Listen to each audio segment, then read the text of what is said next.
இப்ப பெரியாரையும் அம்பேத்கரும் ஒரே நேர்கோட்டில் நிறுத்த முடியுமா? பெரியாரையும் அம்பேத்கரையும் நேர்கோட்டில் நிறுத்தாத எவனும் மூளை உள்ளவனாக கருதக்கூடாது. மதம் ஏன் வேண்டாம் என்று சொன்னார் பெரியார். பெரியார் சொன்னா பெரியார் நீங்க உங்களுக்கு பிடிக்காது. நான் சொல்றேன், இந்து மதத்தினுடைய சாரம்சம் என்ன? பிலாசபி ஆஃப் இந்துயிசம் எடு.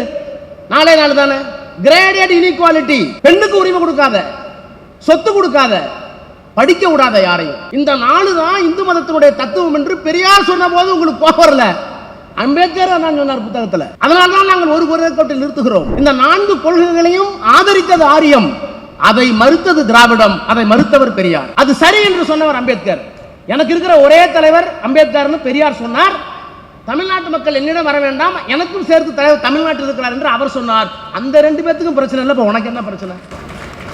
பெரியார் தமிழை காட்டுமிரான் என்று சொன்னான்னு சொல்லுவார்கள். பெரியார் ஏன் சொன்னார் என்றால், உன்னுடைய மொழி எங்க போய் நிக்குது? எல்லாம் பக்தி இலக்கியத்திலே போய் நிக்குது. இப்போ ஒரு பெரிய புராணத்தை தூக்கி பேசுறார். பிள்ளைக்கறி சமைக்க ரெடியா? பெரிய புராணத்தை பேசு. கணவனை கொண்டு போய் கூடல கொண்டு விட்டுருவீங்களா? சொந்த மனைவி விட்டு கொடுத்துருவீங்களா? இதுக்கெல்லாம் எவன் தயாரோ அவன் பெரிய புராணத்தை பேச பற்றி எங்களுக்கு அக்கறை இல்லை. பேசு. பாபு சிதம்பரனாருக்கு பெரியாருக்கு பிரச்சனை இல்ல. பெரியார் படத்தை பார்த்தா கும்பிடுவார், அவருக்கு பிரச்சனைங்கிறாங்க. ஆணைமுத்துக்கு பெரியாருக்கு என்ன பிரச்சனை? பெரியார் கூட ஆணைமுத்து வாழ்ந்தாரு, அவருக்கு பிரச்சனை. ஆக எதையெல்லாம் திரிக்க வேண்டுமோ அவ்வளவு திரித்துக் கொண்டிருக்கிறார்கள். பெரியாரை விமர்சிப்பதற்கெல்லாம் ஒரு நாணயம் வேண்டும். அந்த நாணயம் எது தரப்பில் எவனுக்கும் இல்லை என்பதை நாம் துணிந்து சொல்லலாம். திராவிட முன்னேற்ற கழகத்தினுடைய சட்டத்துறை சார்பில் மிகுந்த எழுச்சியோடு நடைபெற்றுக் கொண்டிருக்கின்ற 3வது மாநில மாநாட்டில் 2வது அமர்வாக நிகழ்கின்ற இந்த திராவிடவியல் கருத்தரங்கத்தில் கலந்து கொண்டு முன்னிலை பொறுப்பினை ஏற்றிருக்கின்ற மூத்த வழக்கறிஞர் எனது அன்பிற்குரிய அண்ணன் விடுதலை அவர்களே, வரவேற்புரை நிகழ்த்தியிருக்கின்ற இணை செயலாளர் சகோதரர் ரவிச்சந்திரன் அவர்களே,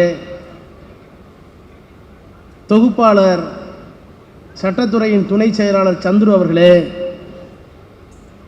எனக்கு முன்னால் உரையாற்றி இருக்கின்ற முனைவர் ஜெயரஞ்சன் அவர்களே, பேராசிரியர் கருணானந்தம் அவர்களே, தங்கை மானமிகு மதிவதனி அவர்களே, தம்பி மில்டன் அவர்களே, நன்றி உரை நிகழ்த்த இருக்கின்ற கவி கணேசன் அவர்களே,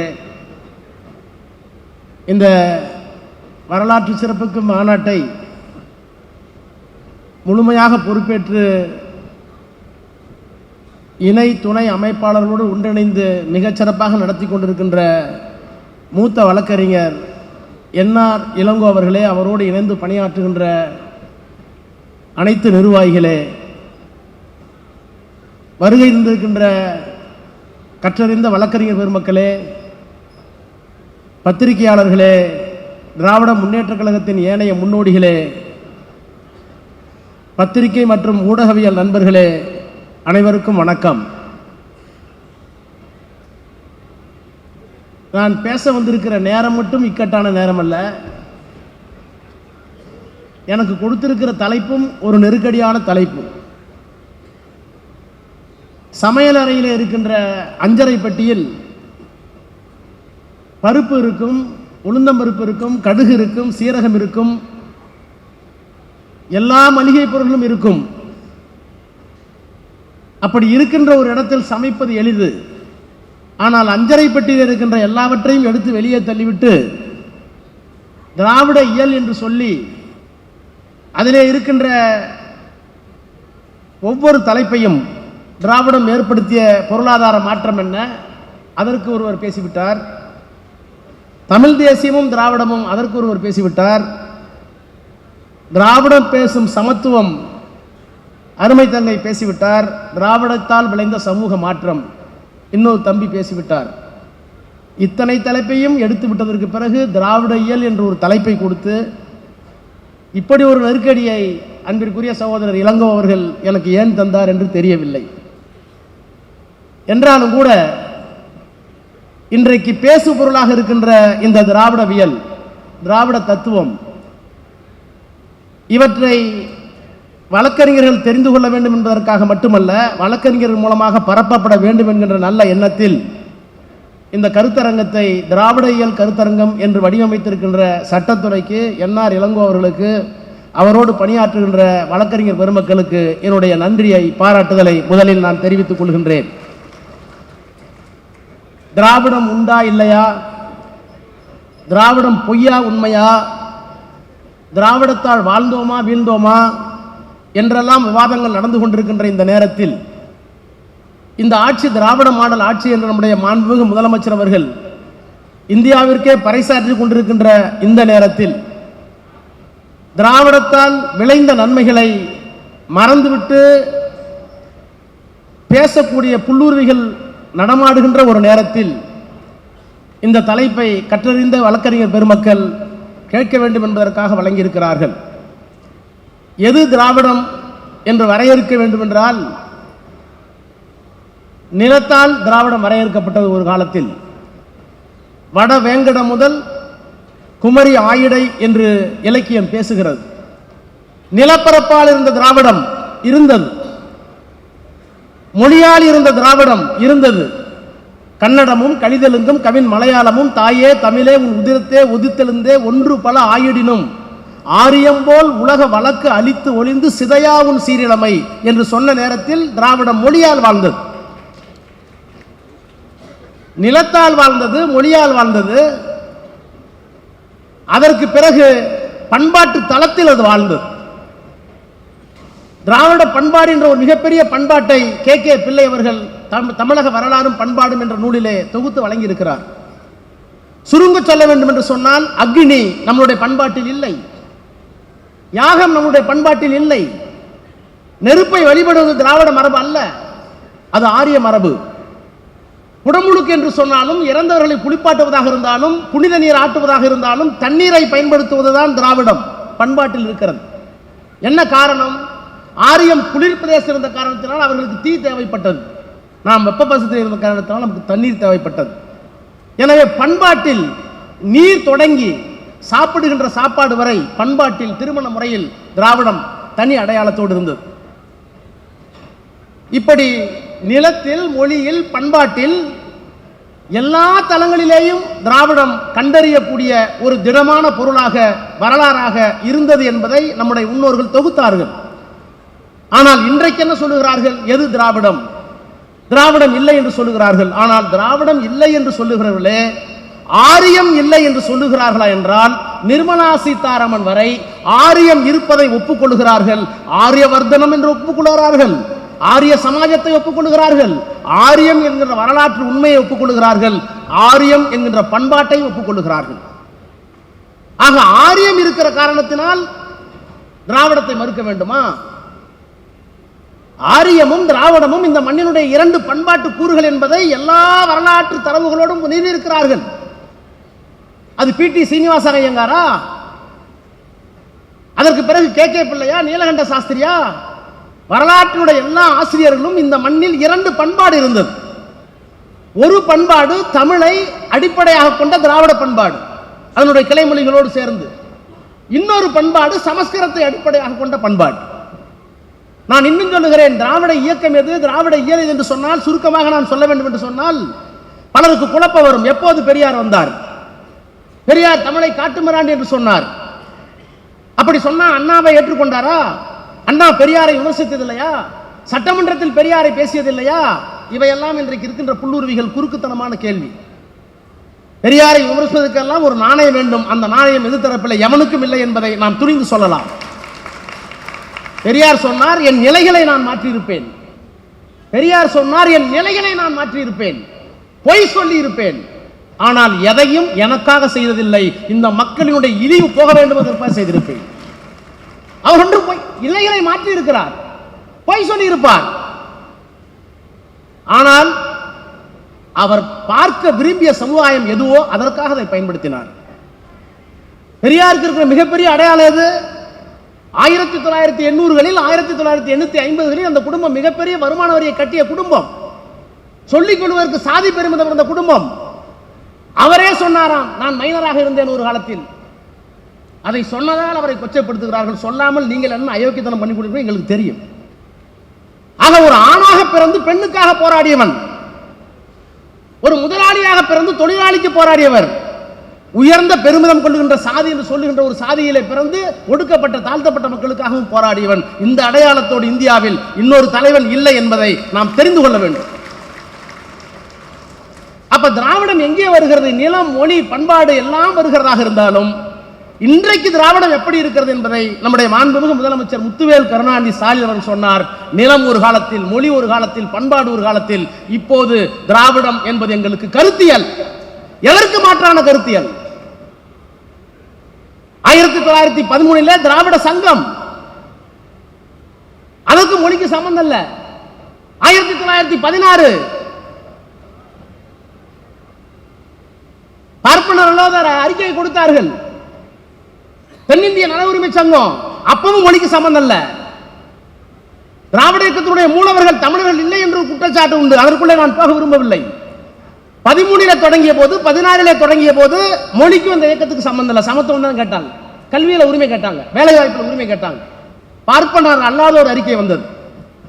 1925க்கு பிறகு சுயமரியாதை இயக்கம் வந்தது. சுயமரியாதை இயக்கம் வந்ததற்கு பிறகுதான் தந்தை பெரியார் திராவிட இயலில் கடவுள் மறுப்பை, சாதி மறுப்பை, மத மறுப்பை கொண்டு வந்து சேர்த்த ஆண்டு 1925. 1944 வரை சுயமரியாதை இயக்கம். அவர் ஏன் கடவுளை தொட வேண்டும்? நான் சாதியை ஒழிக்க வேண்டும் என்று நினைத்தேன். அது மதத்தில் இருப்பதாக சொன்னார்கள். மதத்துக்கு யார் காவலாளி என்று கேட்டேன். கடவுள் என்று சொன்னார்கள். அந்த கடவுளை நான் ஒதுக்க துணிந்து விட்டேன். மனிதனுக்கு மனிதன் தொடக்கூடாது, கண்ணில் படக்கூடாது, பார்த்தால் தீட்டு, தொட்டால் தீட்டு, தெருவில் நடக்கக்கூடாது என்கின்ற கொள்கையை தாண்டவமாடுகிற ஒரு நாட்டில், அப்படிப்பட்ட ஒரு நாட்டை பூகம்பத்தால் எரிக்காமலோ, சண்டமாறுதத்தால் துகளாக்கப்படாமலோ, சமுத்திரம் மூழ்கப்படாமலோ விட்டிருப்பதை பார்த்த பிறகும் கடவுள் ஒரு இருக்கிறார் என்று நான் எப்படி நம்புவது என்று கடவுளின் மீது கோபப்பட்டவர் பெரியார். ஆக கடவுள் மறுப்பு என்பது பிறகு வருகிறது. சுயமரியாதை இயக்கம் 25 தொடங்குகிறது. அப்போது மொழிக்கு தொடர்பில்லை. அதற்கு பிறகு பேரறிஞர் அண்ணா வருகிறார். 49 திராவிட முன்னேற்ற கழகம் வருகிறது. திராவிட முன்னேற்ற கழகம் வந்ததற்கு பிறகு தமிழ் மறுமலர்ச்சி பெறுகிறது. என்ன காரணம்? பெரியார் தமிழை காட்டுமிராண்டி சொன்னான்னு சொல்லுவார்கள். தமிழை காட்டுமிராண்டி ஏன் சொன்னார்? அதற்கு விமர்சனத்தை ஏற்றுக்கொள்ளவில்லையா? பெருஞ்சித்திரனார் சொன்னார், பெரியார் தான் எனக்கு தலைவர், இந்த சமூகத்தை உயிர்க்க வந்த ஒரே தலைவர் அவர்தான், அவரை விட்டால் தமிழர்களுக்கு நாதி இல்லை, சூத்திரப்பட்டம் ஒழிய வேண்டும் என்றால், சாதி ஒழிய வேண்டும் என்றால், பாலின சமத்துவம் வர வேண்டும் என்றால் நமக்கு இருக்கிற ஒரே பேரொழி பெரியார் தான். ஆனால் மொழி அறிவில் அவர் சிறியார் என்றார். பெரியார் கோச்சுக்கல. பெரியார் ஏன் சொன்னார் என்றால், உன்னுடைய மொழி எங்க போய் நிக்குது? எல்லாம் பக்தி இலக்கியத்திலே போய் நிக்குது. இப்போது பெரிய புராணத்தை தூக்கி பேசுறார். புள்ளகரி கொடுத்துருவீங்களா? பிள்ளைக்கறி சமைக்க ரெடியா? பெரிய புராணத்தை பேசு. கணவனை கொண்டு போய் கூடல கொண்டு விட்டுருவீங்களா? சொந்த மனைவி விட்டு கொடுத்துருவீங்களா? இதுக்கெல்லாம் எவன் தயாரோ அவன் பெரிய புராணத்தை பேச பற்றி எங்களுக்கு அக்கறை இல்லை, பேசு. ஆனால் எங்கே திராவிடம் இருக்கிறது என்றால், எப்போது திராவிடம் மாறுகிறது, மொழியோடு வருகிறது என்றால், எது திராவிடம் என்றால், இப்ப பெரியாரையும் அம்பேத்கரும் ஒரே நேர்கோட்டில் நிறுத்த முடியுமா? ஏன் நிறுத்த முடியுமா? பெரியாரையும் அம்பேத்கரையும் நேர்கோட்டில் நிறுத்தாத எவனும் மூளை உள்ளவனாக கருதக்கூடாது. மதம் ஏன் வேண்டாம் என்று சொன்னார் பெரியார். பெரியார் சொன்னா பெரியார் நீங்க உங்களுக்கு பிடிக்காது. நான் சொல்றேன், இந்து மதத்தினுடைய சாரம்சம் என்ன? பிலாசபி ஆஃப் இந்துயிசம் எடு. நாளே நாள் தானே. Graded inequality. கிரேடட் இன்இக்வாலிட்டி முதல் கருத்து. இரண்டாவது கருத்து, படிக்க கூடாத டெப்ரிவேஷன் ஆஃப் எஜுகேஷன். மூன்றாவது பேன் ஆன் ப்ராப்பர்ட்டி. மூன்றாவது உமன்ஸ் உரிமை, பெண்ணுக்கு உரிமை கொடுக்காத. இந்த நாளும் தான் இந்து மதத்தினுடைய தத்துவம் என்று அம்பேத்கர் சொல்லுகிறார். கிரேடட் இன்இக்வாலிட்டி ஒண்ணு இல்ல. முதலியாரிலே 3 வகை. அந்த முதலியார் இந்த முதலியார் பொண்ணு கொடுக்க மாட்டார். முக்குளத்தோர்ல 3 வகை. அந்த முக்குளத்தோருக்கு இந்த முக்குளத்தோர் பொண்ணு கொடுக்க மாட்டார். ஆதி திராவிடரில் 4 வகை. அவர் இவருக்கு பொண்ணு கொடுக்க மாட்டார். அதத்தான் கிரேடட் இன்இக்வாலிட்டி, இந்து மதத்தினுடைய முதல் தத்துவம். அதற்கு பிறகு பெண்ணுக்கு உரிமை கொடுக்காத, சொத்து கொடுக்காத, படிக்க விடாத யாரையும். இந்த 4 தான் இந்து மதத்தினுடைய தத்துவம் என்று பெரியார் சொன்ன போது உங்களுக்கு கோபம் வரல. அம்பேத்கர் நான் சொன்னார் புத்தகத்தில். அதனால்தான் நாங்கள் ஒரு நேர்கோட்டில் நிறுத்துகிறோம். ஆக இந்த மதத்தை எதிர்த்தது ஆரியம். இந்த மத தத்துவத்தை கொண்டு வந்தது ஆரியம். இந்த 4 கொள்கைகளையும் ஆதரித்தது ஆரியம். அதை மறுத்தது திராவிடம். அதை மறுத்தவர் பெரியார். அது சரி என்று சொன்னவர் அம்பேத்கர். எனக்கு இருக்கிற ஒரே தலைவர் அம்பேத்கர்னு பெரியார் சொன்னார். தமிழ்நாட்டு மக்கள் என்னிடம் வர வேண்டாம், எனக்கும் சேர்த்து தலைவர் தமிழ்நாட்டில் இருக்கிறார் என்று அவர் சொன்னார். அந்த ரெண்டு பேத்துக்கும் பிரச்சனை இல்லை. இப்போ உனக்கு என்ன பிரச்சனை? பாபு சிதம்பரனாருக்கும் பெரியாருக்கும் பிரச்சனை இல்லை. பெரியார் படத்தை பார்த்தா கும்பிடுவார், அவருக்கு பிரச்சனைங்கிறாங்க. ஆணைமுத்துக்கு பெரியாருக்கு என்ன பிரச்சனை? பெரியார் கூட ஆணைமுத்து வாழ்ந்தாரு, அவருக்கு பிரச்சனை. ஆக எதையெல்லாம் திரிக்க வேண்டுமோ அவ்வளவு திரித்துக் கொண்டிருக்கிறார்கள். ஆக மதம் என்றால் இப்ப இதெல்லாம் விட்டுருவோம். இதெல்லாம் பெரியார் பேசுனது, அம்பேத்கர் பேசுனது. இன்னைக்கு என்ன திராவிடம்? இன்னைக்கு ஒண்ணும் இல்ல. சமத்துவம் பேசுவது யார்? ஆதிக்கத்தை ஏற்றுக்கொள்வது யார்? ஆதிக்கத்தை ஏற்றுக்கொண்டால் ஆரியம், சமத்துவத்தை பேசினால் திராவிடம், பெண்ணுரிமை பேசினால் திராவிடம், பெண் இப்படித்தான் இருக்க வேண்டும் என்று பழைய முறையை சொன்னால் ஆரியம். அதையெல்லாம் தாண்டி இப்போ ஒன்று வந்திருக்கு. அறிவியல் பேசினால் திராவிடம், மூடநம்பிக்கை பேசினால் ஆரியம். நாங்க அறிவியல் பேசுறோம். இந்த திராவிட இயல்னு சொல்லுகிற போது எங்களுக்கு என்ன பெருமை? டார்வின் எப்ப கண்டுபிடிச்சாரு? 1850 தான் டார்வின் வந்து எவாலுவேஷன் தியரி, பரிணாம கொள்கை. ஒரு உயிரி, அப்புறம் வந்து ரெண்டாவது உயிர், 2 செல், 3 செல், 4 செல், இப்படி 5 அறிவை பெற்ற இனம் எப்போது வந்தது? 1850. அதுக்கு நோபல் பரிசு கொடுத்துட்டீங்க. அந்த டார்வினுடைய தியரியை சொல்லுவதற்கு கிறிஸ்துவம் ஒப்புக்கொள்ளவில்லை. கிறிஸ்துவத்தில் தடை இருந்தது.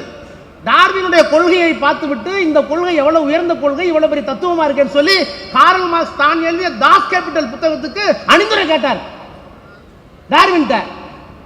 தாஸ் கேபிட்டலுக்கு கொடுத்தா கிறிஸ்துவம் என்னை தண்டிக்கும் என்று டார்வின் மறுத்து விட்டார். ரெக்கார்டு இருக்கு. அப்ப அறிவியல் உண்மையை சொல்வதற்கு கூட அந்த காலத்தில் முடியல. புருனோவை என்ன பண்ணாங்க? நறுரோட்டில் கொளுத்துனாங்கல்ல. சூரியனைத்தான் பூமி சுற்றி வருகிறது சொன்னதற்காக புருனோ என்கின்ற அறிவியல் ஆய்வாளரை நடு ரோட்டில் வச்சு கொளுத்துனீங்களே. 400 ஆண்டுகளுக்கு பிறகு போப்பாண்டவர் வந்து மன்னிப்பு கேட்டாரு, எங்களுடைய மதம் தவறளித்து விட்டதுன்னு. ஒரு போப்பாண்டவருக்கு ஒரு நாணயம் இருக்குல்ல. எங்களுடைய மதம் கிறிஸ்தவம் 400 ஆண்டுகளுக்கு முன்னால் ஒரு அறிவியல் அறிஞனையை உண்மையை சொன்னதற்காக கொன்று விட்டோம், எரித்து விட்டோம், மன்னிப்பு கேட்கிறோம். அது மாதிரி ஒரே ஒரு சங்கராச்சாரி கேட்டிருக்காரா? ஒரே ஒரு சங்கராச்சாரி கேட்டிருக்காரா? தீண்டாமை சேமகரமானது, தீண்டாமை இருக்கத்தான் வேணும், பெண்களுக்கு சொத்துரிமை கொடுக்காதே என்றெல்லாம் எழுதிய சங்கராச்சாரி யாராவது ஒருவர்? சரி, செத்து பண்ண விடு, உயிரோடு இருக்கிற ஒரு ஆள் நம்ம எங்க தாத்தா பண்ண சங்கராச்சாரி தப்புன்னு சொல்றானா? சொல்றது இல்லையா? அது ஆரியம், இது திராவிடம். அப்போ மூட நம்பிக்கை வேறு, அறிவியல் வேறு. நாங்க அறிவியலை பற்றி பேசுறோம். நான் இப்ப பேசல, நான் டார்வின் சொல்லி தந்தது காரணம் இருக்கு. 1850 டார்வின் கொள்கை.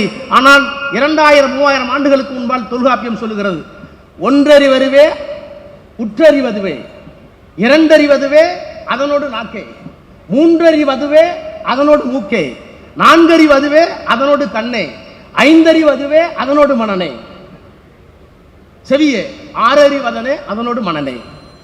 ஒரு உயிர் எது? அமீபா எது? தொடு உணர்ச்சி மட்டும்தான். உற்றறிவதுவே. இரண்டறிவது நாக்கு மட்டும் இருக்கும். மூன்றாவது அறிவு என்ன? மூக்கு இருக்கும். நான்காவது உயிரினம் கண்ணு சேர்ந்து கொடுக்கும். 5 காது இருக்கும். 6 மனசு இருக்கும், சிந்திக்கக்கூடிய ஆற்றல் இருக்கும். இப்படித்தான் பரிமாண வளர்ச்சி என்று சொல்வதற்கு என்னுடைய பாட்டன் தொல்காப்பியனுக்கு அறிவியல் அங்கே இருந்தது. இந்த உலகம் எதை சுத்திட்டு இருக்கணும்? பூமி தான் சூரியனை சுத்தி வருதுன்னு எப்ப சொன்னோம்? மாத்தி சொன்னானே. இந்த உலகம் சுத்துது நேரத்தை ஒத்துக்கிட்டாங்களா? சுழன்றும் ஏற்பினது உலகம் என்று என் பாட்டன் சொன்னான். வள்ளுவர் சொன்னார். ஏன் அங்கெல்லாம் போவேன், நான் பக்தி இலக்கியம் எனக்கு பிடிக்காதான், மதிவதனைக்கு எனக்கு பிடிக்காதுதான். ஆனால் நீங்களாம் வளர்க்குறீங்க தானே. இப்போ உங்கள் எவிடன்ஸ் ஆக்டில் என்ன? இப்போ புதிய எவிடன்ஸ் ஆக்ட் எனக்கு தெரியாது. நான் ப்ராக்டிஸ் பண்ணும்போது பழைய evidence act. Source of evidence என்ன? சோர்ஸ் ஆஃப் எவிடன்ஸ் 3 தான்.